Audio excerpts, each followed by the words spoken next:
Welcome to another episode of the Breaking and Entering podcast. Chiefs, Eagles, congrats. You're on your way to the Super Bowl. Bills, Commanders, especially Commanders. You've heard this a lot the past 30 years. There's always next year. But let's get into it. Brandon, how are we doing today, man? Living a dream, bittersweet right now. Yeah, tell me about it. All right, everyone. Let's get to this opening drive. Dallas, they promoted their offensive coordinator Brian Schottenheimer to serve as head coach. Former Bucks offensive coordinator Liam Cohen, he's been named head coach of the Jacksonville Jaguars. Linebackers coach of the Lions, Kelvin Shepard, he's moving up to defensive coordinator while they're also working to hire Broncos passing game coordinator John Morton to serve as their offensive coordinator. Broncos assistant general manager Darren Moogly has been he's going to serve as the Jets general manager. Sorry if I messed up that name. Sources say the Ravens they're working to work out a deal um, with Todd Monken to extend his contract. The Bears they're looking to hire Declan Dole as offensive coordinator and Dennis Allen as defensive coordinator to go along with Ben Johnson as head coach. Thomas Brown he's headed to New England to serve as the passing game coordinator. Good move for New England there. I like that hire. And the NFL, they're considering a move to add quarterback slides to replay assists for next season. All right, man. Let's just get into it. Get this damn game out the way, like the Eagles certainly did. Eagles put a whooping on the Commanders, 55-23. In my opinion, man, I'm gonna be honest with you. I thought the game was over right before halftime when we fumbled on the kickoff return. I believe it was McNichols who had this fumble. Eagles got the ball back and scored again, 27-12. Jaden Daniels things. We got the ball back, I think, about 40 seconds left. Basically left less than a minute left and kicked the field goal to send it into halftime to score 27-15. But at that point in the game, I just thought our defense was, they didn't show up today or yesterday. And so I thought we dug ourselves way too deep of a hole to get back. If we were to, match score for score, I thought we had a chance, but just that I thought it was a backbreaker, a deal breaker, having to turn the ball over right before halftime like that. I mentioned in the preview show tackling. We have to tackle.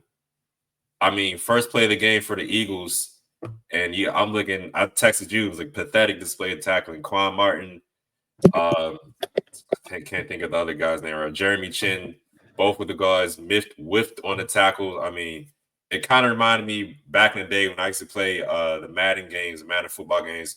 You put the difficulty on like all Madden mode, and some bullshit was bound to happen.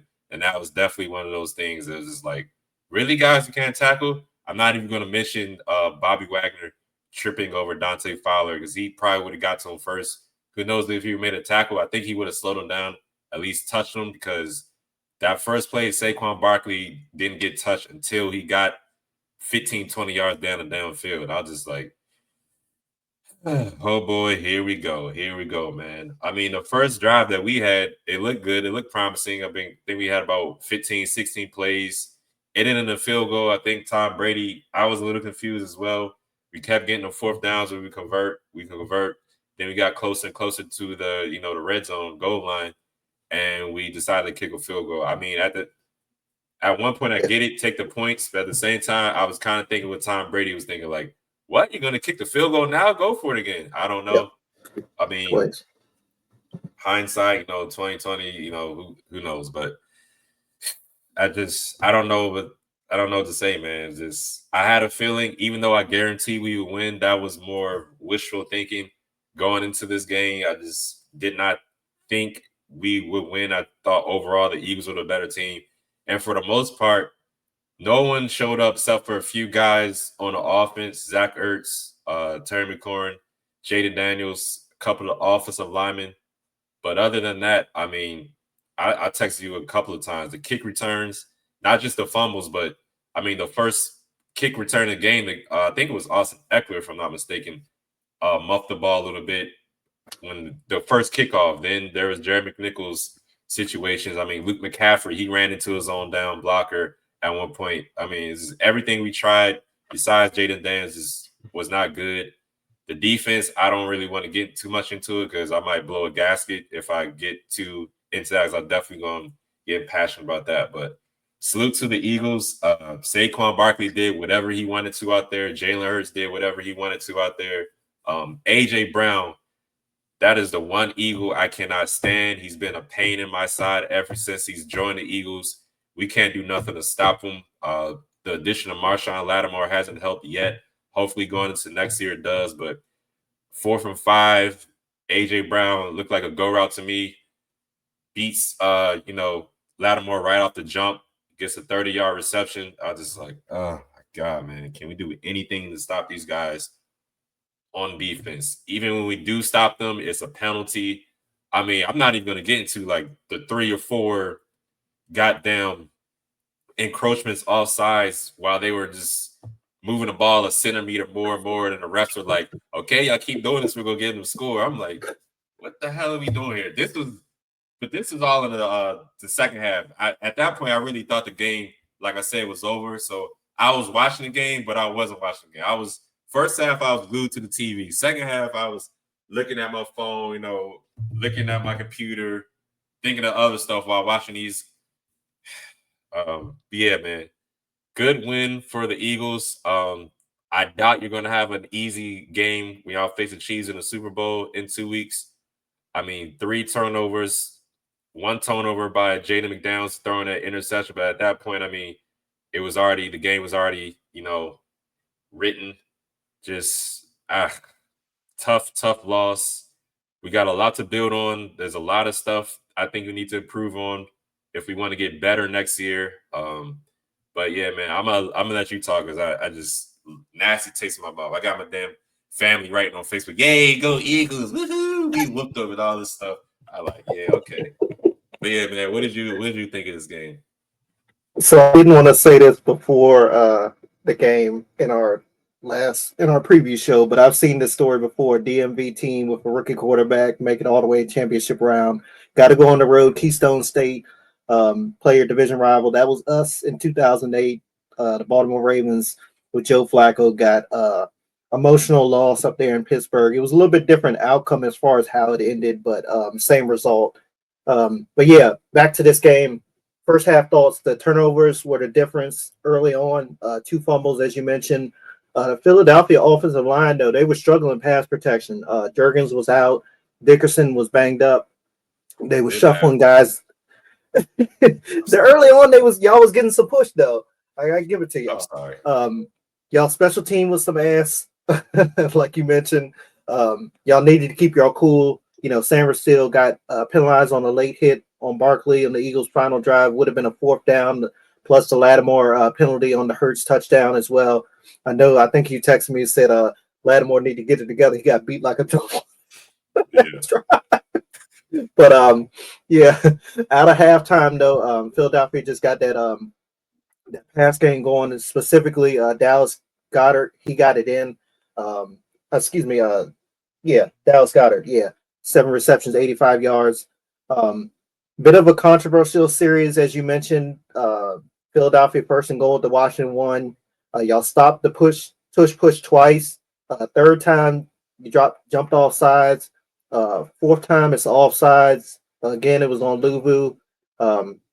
They mentioned it was an unsportsmanlike penalty on the next play. 5th time was encroachment, so it wasn't necessarily on him. It was the interior defensive lineman at that time. But I've never heard anything like that. Like, if you consistently do that, they basically think you're cheating and it'll be a score. Never heard that in my time watching football. I'm sure a lot of people were like that as well. But 6th time was the charm. Jalen Hurts took it in on the tush push, quarterback sneak, whatever you want to call it. I think y'all's brightest spot was Zach Ertz. We know what Jaden Daniels does in and game out. I did mention that Zach Ertz needed to be, unsung hero in a sense for y'all. He did make play after play. It seemed like he was just the security blanket, especially on 3rd and the times that y'all went to on 4th down as well. But yeah, Philadelphia won the turnover battle. It's easy to win that way. They dominated on all 3 phases of the game. It's easy to win that way as well. And then their 2 playmakers, their 2 top playmakers, Saquon Barkley and Jalen Hurts, 7 touchdowns combined that they accounted for. It's tough to win that way. Incredible season for y'all. You can't take that away. I know you don't. Y'all do got a lot to make up. I do still think y'all, if I had to pick right now, I think y'all finish second in NFC East again next year. We'll talk more about that, of course, later in the summer. But yeah, good win for the Eagles. Hoping for some magic in less than 2 weeks. We'll see how it goes down there in New Orleans. Yeah, man, good win for the Eagles again. I guess the Commanders players had some buttery popcorn before the game. I mean, I just don't know. Terrible loss. Good season, but the way that ended definitely left a bad taste in my mouth. I'm sure that Commanders fans did not like that as well, and I can't even imagine what the players are going through. But yeah, they definitely got some work to do in the offseason, man, for sure. But before we get going on to the next recap, this episode is brought to you by Premium, a CBD health and wellness company. Check out their line of CBD-infused products, which are a perfect after-workout refuel for athletes, a pain reliever for weekend warriors, and even a natural sports drink for us armchair quarterbacks. Their featured product is CBD-infused honey, which is a personal favorite of mine, as well as tinctures and mint and natural flavors. They are veteran women and minority owned, so come get some of this sweet temptation and taste the premium difference. Use code B&E for 15% off your order. The website is premium.com. Again, premium.com. And now let's get back to our show, shall we? What a game it was in Arrowhead Stadium Sunday evening. Chiefs topped the Bills 32-29. They advanced to another Super Bowl. This time it's Super Bowl 59, again down in New Orleans. There's a country song. I listen to country music. Billy Carrington, It Don't Hurt Like It Used To is the name of it. And I was thinking about it, during this game, before and after. It don't hurt like it used to, man. I used to get so pissed off watching the Chiefs win, watching them go to Super Bowls and stuff. You just get used to it. You can say what you want about the refs and stuff, but they're a good team. I earned respect for them after the AFC Championship loss against the Bengals. They just find ways to win. And I'll get to that shortly. But I think Josh Allen and Buffalo, they got off on the wrong foot early. Got the ball first, and their first series went like this. Allen run 4 yards to the right. Okay play. Allen incomplete on second down. The ball was nearly intercepted. Third down, incomplete again, nearly intercepted again. I already knew how it was going to go at that point. Kansas City gets the ball back, goes 90 yards on the corresponding drive for a touchdown. Again, I knew it was going to win. I knew Kansas City had it at that point. Even though the score, Buffalo kept it close and everything, but still. They also lost their safety, Christian Benford, to make an even banged up secondary even worse. Xavier Worthy did whatever he wanted to out there in the first half, especially 5 for 5, 5 targets, 5 receptions, 12 yards per catch, and a touchdown. Buffalo, they capitalized on the Mahomes fumble, but they were ineffective in the run game, which is something, a lot of people probably wouldn't have thought would have happened. That was probably their strength, Buffalo's run game, but they were outgained 85-43 with, James Cook on their roster. That's not good. That's not how you want to win, Buffalo. So yeah, heading in the second half, Kansas City, they saw the mismatch with the rookie corner Elam. They continued to attack him. They had hitch routes going, slants, crossers, you name it. They threw it at him. Buffalo, they did start to run the ball a little bit better there. They had a 12-play drive in the third quarter. Just about every play was on the ground. Even the touchdown play, it was like a hitch pass to Cook for the 1-yard touchdown. 2-point conversion attempt. It was kind of a head scratcher. They went shotgun. Again, this drive was successful. They was doing whatever they wanted to on the ground. And they had a shotgun play. I think nobody was in the backfield with Allen. He moved somebody in motion. They came in the backfield. The pocket collapsed, and Allen fumbled. So it was like, y'all did all that for nothing. KC, again, they just do the right things at the right time. They had 0 blitzes going all night on Josh Allen, especially late in the game. They were able to get him off track. Josh Allen, number 17, several times. Mahomes was getting Juju Smith-Schuster involved, who really hadn't been a threat this season. Kareem Hunt, he was thugging it out on every carry, damn near. And they were just honestly the more physical team out there. Mahomes was running like Josh Allen. Like he had that one touchdown where he like barreled defenders into the end zone for a touchdown. Very physical, the Chiefs were. But in the end, I mean, the Bills did have a chance to win. They had all 3 timeouts there with just over 3 minutes left in regulation. James Cook was not out there to start this drive. And I'm like, what's going on? Like, you don't have one of your best playmakers out there. Allen didn't complete a single pass on that drive until the well, no, he didn't complete the single pass because the Dalton Kincaid, I was going to get to that, was just short of him making a catch. It would have been a great catch if he could have held on to it.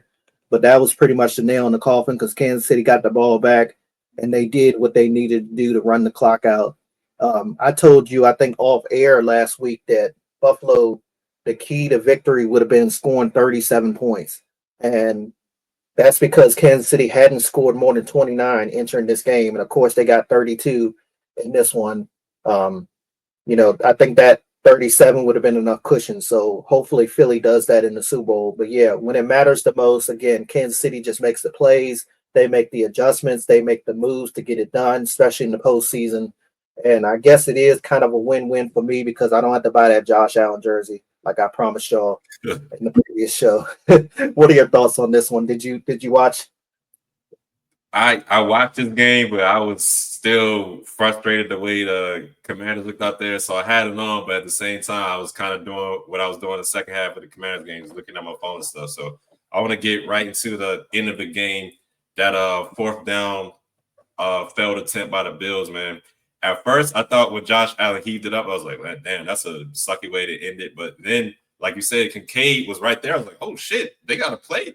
He's actually about to catch this. But you watch the slow motion, the instant replay, ball goes through his arms. It's just like, I know that's going to sting and eat at Kincaid the rest of this offseason going into the next year. I don't want to bring up Mark Andrews, but it kind of reminded me of that Mark Andrews. That's certainly, a play he should have made. You looking at it, like, dang, that looks like a catch you got to make, man. So that's definitely a tough one. I kind of mentioned it. I was surprised at the same time, even though I mentioned the last show, I think Mahomes is going to run the ball and be effective. I thought he would be effective just gaining yards. I didn't expect him to actually, score touchdowns too. It's like that one touchdown you mentioned. I think he had like about a 10 9-yard run where he got in the end zone with defenders on him. So I was surprised at the fact that he was able to get those touchdowns, but I thought he would be effective. It seems like big games, playoffs, he's usually, you look at the stat sheet, he's usually even going to be the leading rusher or he's going to be up there rushing too. So salute to the Chiefs, man. They always find ways to win games. That 4-for-1 stop they had where the Bills tried to do a quarterback sneak. I mean, it's one of those things where, all the refs are, looking out for the Chiefs again. You don't know. You kind of, it's hard to say, but at the same time, the Chiefs, they didn't get pushed back that much. They didn't, it's kind of hard to tell if he did get it or not, even with the replay. So it's kind of like, I don't know. That was one of those things where you can say it's a rest, but the Chiefs just find ways to win, man. And I'm going to be interested to see how the Eagles and that tush push, that brotherly shove looks against, Chris Jones and that Chiefs defensive line. Definitely interested to see how that matchup is going to work out. But yeah, man, back to this game. You mentioned it too. They find guys, man. You talk about Xavier Worthy, talk about Juju Smith-Schuster. It's like these big games. I'm talking about even last year. MVS, he had a big game. It doesn't matter who. As long as somebody makes a play or gives Mahomes an opportunity, he's going to give you the ball and he's going to let you make a play. And that's usually what happens. It doesn't have to be Travis Kelce. I mean, DeAndre Hopkins, he only had one catch. But other guys out there made plays. Kareem Hunt, like you mentioned, tough running too. But I do got to salute the Bills as this wasn't their day. Great running by James Cook, as you mentioned. He had that one touchdown. At that point, that one touchdown he had where he kind of went through 2 defenders. He extended his arm out, put his arm on the ground so he wouldn't give himself up yet and scored that touchdown. I was like, okay, you know what? Maybe these guys do have a chance to win the game. But in the end, man, Mahomes does Mahomes things. That defense holds up. and you can see it. Bills, Chiefs, and even the Eagles, good defense, great defenses. When somebody catches a ball or a runner's in the field, open space, you see people rallying to them, like closing in on them. Commanders, I don't know what the hell they be doing on defense, man. I mean, you might not see a defender you might not see the defender going in the damn team for about 5 seconds when they're like, damn, what the hell happened? But anyway, back to the Chiefs Bills. I'm sorry, that just popped in my head. Back to the Chiefs Bills, man. I kind of felt bad for Josh Allen after the game. They were talking to him. He just looked dejected and just like, and I was like, yeah, man, I understand, but you're going up against that guy. He's, inching more and more to that Tom Brady, those Joe Montanas, whatever quarterback you want to name up there, that he's getting to that territory. If he gets his third straight, Super Bowl, he's going to definitely be in that territory. But I think he's going to break a lot of hearts before his career is over. I think, AFC guys, somebody's going to break through eventually to beat him in the playoffs, but he's definitely going to have a lot more wins before it's all said and done. So, yeah, salute to the Chiefs for winning this one. Tough game, but Chiefs do what Chiefs do. I mean, that just seems to be the theme for them lately. So, yeah, man. Yeah, one more thing. If you ever watch the Hard Knock series, man, or any type of documentary as far as football and what goes on throughout the week, the preparation, all that stuff, it just seems like they do it like any other team. They have the team meetings and the practices and all that kind of stuff. But it's like when they get on the field in these type of situations, they know exactly what to do. Like they put those plans in place. Other teams will do the same thing throughout the week. And it just when it comes down to those moments, they can't get it done. They can't seem to put that plan into action. But Kansas City, man, they just seem to get it done. Like you said, with New England, Tom Brady and Joe Montana, all those good teams, those dynasties right there. They did the same thing back in the day. It's just we're living in an age now where we're able to understand it and see it a lot better than we were as kids, for sure. Yeah. All right, everyone. Player awards for the championship round series. I've got my offensive player of the week going to go to Jalen Hurts, 20 for 28, 246 yards, a touchdown in the air, plus 10 carries, 3 touchdowns on the ground. Many people, including myself, questioned how that knee was going to hold up, and he looked just fine out there. Unfortunately, against Ed's Commanders. Who do you got as your offensive player of the week? Yeah, I'm going to have a co-offensive player of the week. I'm going to give it to Jalen Hurts and Saquon Barkley. Like you said earlier in your recap, 7 touchdowns between the two.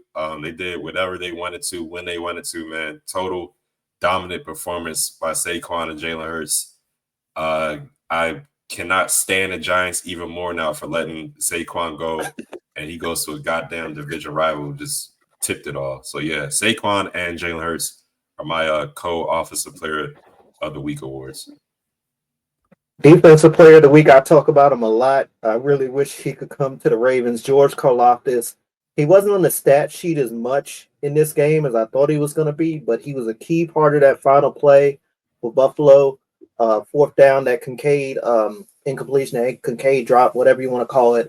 He was bearing down on Josh Allen, got the hit on him, got that ball out of his hands sooner than he would have wanted to. Josh Allen, he was a little bit out to that right side, like I always talk about Josh. Josh liked to go to that right. And Karlaftis was bearing down and got that pressure on him, get that ball out quick and it helped with that incompletion there. Who's your defensive player of the week? I want to give it to the whole damn Eagles defense, the way they came out there and played and made plays. But if I had to single one guy out, I guess I'm going to give it to the Oren Burks. He was Nakobe Dean's replacement. Went out there 9 total tackles and had a sack too. Just a disruptive force. But, guys like Zach Bond, Reed Blankenship, Cooper DeJean, Quinn Mitchell, who I mentioned a lot, Darius Slay, all those guys played well. Jordan Davis, Jalen Carter. But I'm going to give love to Oren Burks. So he's my defensive player of the week. Special teams player of the week. I've got Eagles linebacker Will Shipley. He's a 3rd-string running back there. Forced a fumble on McNichols. I think it was a special teams turnover. Just before halftime, it led to an A.J. Brown touchdown for Philadelphia. Who you got? Special teams. I'm gonna give some love to the Commanders. Tress Way, the punter for the Commanders, he had that fake punt pass. As the play was counting down, the play clock, was going from 15 seconds to 10 seconds. I was like, you know what? I think they're about to do a fake punt play. Let's see what happens. And he threw a beautiful pass to a rookie tight end, I believe it was Sanat. He also had a punt that went 45 yards. I think he only had one punt in the game. Yeah, one punt. So I'll give a shout out to Tress Way, the Commanders punter, as my special teamer of the week. Beautiful pass. A little high, but it was nice for a punter, for sure. All right, everyone. Bonehead play, call, move of the week. I told Ed about this. I sent it to him. I'm going to try to share my screen. For those of y'all that don't know, I write news for the city of Philadelphia. Their mayor last Monday. I am trying to get this together. Okay. Yeah. Their mayor last Monday before the NFC Championship game, she had a press conference talking about the snow up there, and she decided to do the Eagles chant. She's been mayor since January 2024. She served as a state representative Pennsylvania from 2005 to 2015. City council member from 2016 to 2022. And hell, she was born there in Mount Airy. Let's just take a look here. See how it went. Hopefully my audio works.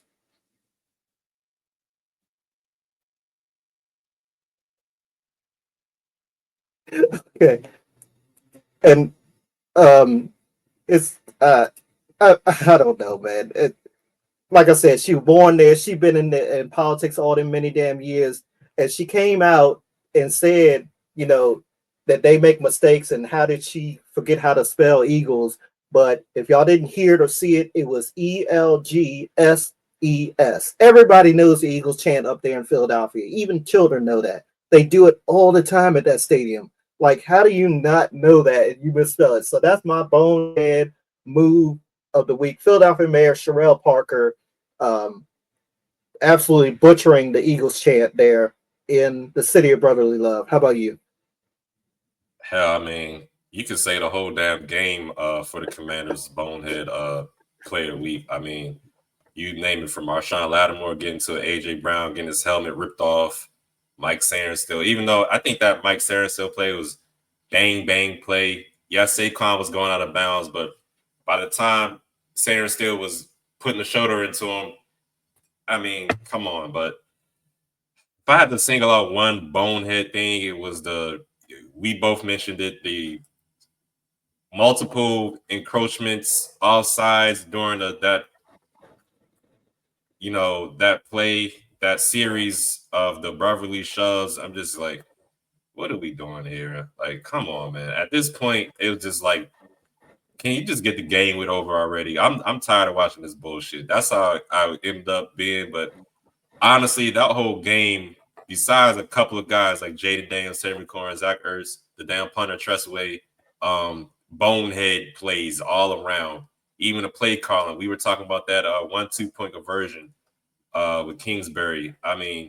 Just terrible. So, but if I had to single out one thing, I think it was Frankie Louvu who kept jumping. I can't remember if it was just one guy, but he just kept jumping. It reminded me of Madden, because I did that when I was a little kid back in the day, trying to win a game, but it didn't work.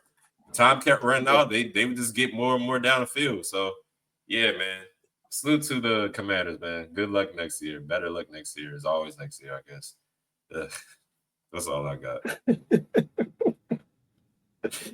All right. Before we go, a special heavenly happy birthday to Mo Gaba. He's a Ravens super fan, very young kid. He died a couple years ago. Huge Ravens and Orioles fan. He's the reason why the letters M and O are in gold there in our end zone at M&T Bank Stadium in Baltimore. All the Ravens fans and players know about him. He battled 4 diagnoses of cancer before he died just a couple years ago. Again, I think his birthday was on Championship Sunday. So, yeah. Then there were 2, everyone. Kansas City and Philadelphia, as Ed mentioned off the top. Looking forward to Super Bowl 59. With that, please take a moment to follow us on X at Podcast B&E and on IG at B&E Podcast. We also appreciate if you hit the subscribe button on your screen. That'll do it for now. Until next time, love one another.